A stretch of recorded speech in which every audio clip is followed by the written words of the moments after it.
ओम नमो भगवते वासुदेवाय। श्रीमद्भागवत महापुराण एकादश स्कंद 16वां अध्याय मोक्ष धर्म वर्णन। श्री कृष्ण जी बोले, हे उद्धव जी, जो अनुभव करके आत्मज्ञान पा चुका है वह द्वैत को माया मानकर उसे दूर करने वाले ज्ञान युक्त होकर संन्यास धारण करे धरे। ऐसा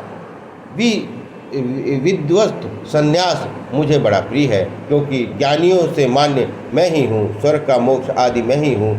मुझसे भिन्न वह कुछ देखता ही नहीं, इससे फिर कुछ करना बाकी नहीं रहता।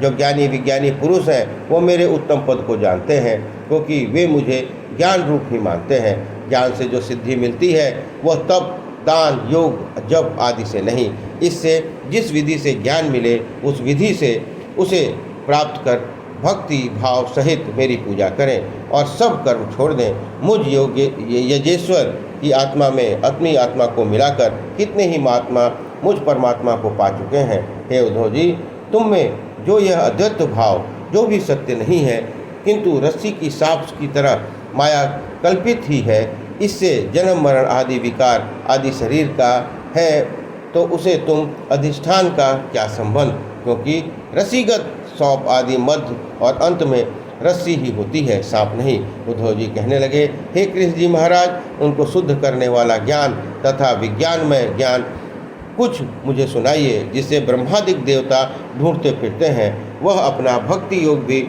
मुझसे कहिए। हे नाथ, तीनों पापों से तपे भयंकर संताप वन में भूले पड़े हुए मुझको सिवाय तुम्हारे अमृत बरसाने वाले चरण छत्र के दूसरे कोई आधार ही नहीं है। कृष्ण जी बोले, हे उद्धव जी, जो प्रश्न तुमने किया है यही एक बार युधिष्ठिर ने भीष्म जी से किया था। महाभारत का संग्राम हो चुकने पर बंधुओं की मृत्यु से दुखी हुए धर्मपुत्र ने भीष्म जी से अनेकों धर्म सुनकर मोक्ष धर्म पूछा था, और भीष्म जी ने धर्मराज को मोक्ष धर्म सुनाया था।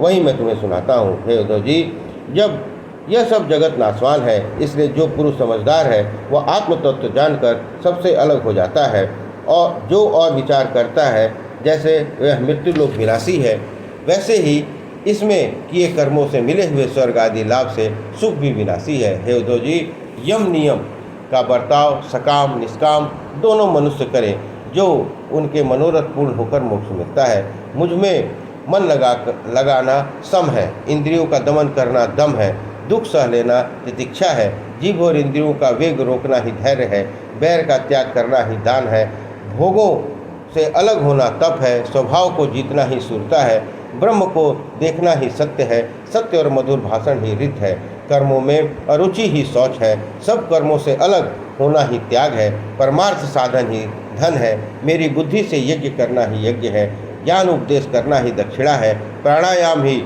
महाबल है, मेरे षड्गुण ऐश्वर्य रूप समाप्ति ही भाग्य है, भक्ति ही उत्तम लाभ है, आत्मा में देव मनुष्य आदि भेद हैं, उनका दूर होना ही विद्या है, निंदित कर्मों का त्याग ही लज्जा है, गुणों की शोभा ही भूषण है, सुख दुख का साधन न रखना ही सुख है, भोग ही दुख है, बंधन और मोक्ष में जानने वाला ही पंडित है, घर द्वार स्त्री पुत्र मैं तू का अभिमान रखना मूर्खता है, मुझे मिला देने वाला निवृत्ति मार्ग ही सत्य मार्ग है, प्रवृत्ति मार्ग ही कुमार्ग है, सतोगुण की बुद्धि ही स्वर्ग है। हे उद्धव जी, मैं ही बंधु हूँ, शरीर ही घर है, गुण संपन्न पुरुष ही धनी है, असंतोष ही दरिद्रता है, इंद्रियों का न जीतना ही कृपणता है, जो विषयों में न लपेटे वही ईश्वर है, जो विषयों में लिपटा है वह अनीश्वर है। हे उद्धव, जितने तुम्हारे प्रश्न मोक्ष के लिए उपयोगी रहे उनका मैं उत्तर दे चुका हूँ। गुण और दोषों में यही लक्षण है, तब गुण और दोषों को देखना ही दोष और न देखना ही गुण है।